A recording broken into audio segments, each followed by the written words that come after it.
Et quand je retourne au Burundi, bon là en ce moment le Covid m'en empêche un petit peu, mais il y a par exemple une chose qui me manque. Je me souviens qu'on discutait avec une amie il y a pas longtemps du fait que les oiseaux ne chantaient plus pendant la guerre à Bujumbura, ni trop dans les collines, comme s'ils avaient fui eux aussi le bruit des kalachnikovs. Mais à partir de la naissance de la RPA, il y a eu cette petite musique d'introduction des journaux de la RPA que je vais avoir du mal à chanter, mais qui est complètement imprégné dans mon cerveau. La la la la la la la la la, na na na na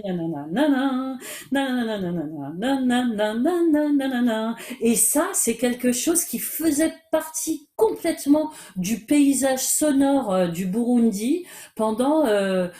pendant une quinzaine d'années et qui a en fait, on savait qu'il y avait enfin voilà, ça changeait complètement quand même bon des indicatifs sonores de la radio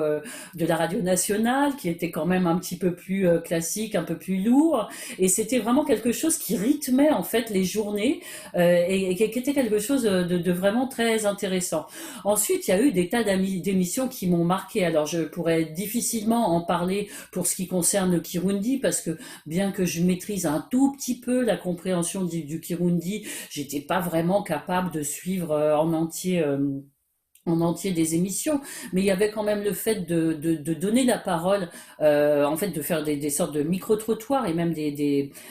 appels aux auditeurs que je trouve, je pense que c'était une grande nouveauté de faire ça, de pouvoir laisser les gens s'exprimer de manière assez libre. Il y avait cette émission qui, moi, en tant que Française, me plaisait beaucoup, où on écoutait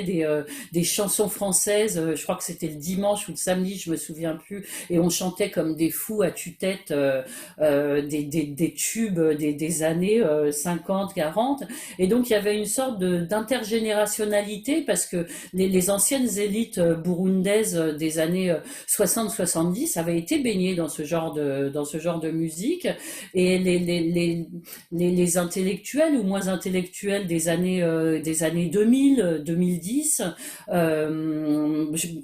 découvraient aussi en fait tout ce patrimoine qu'on avait en commun.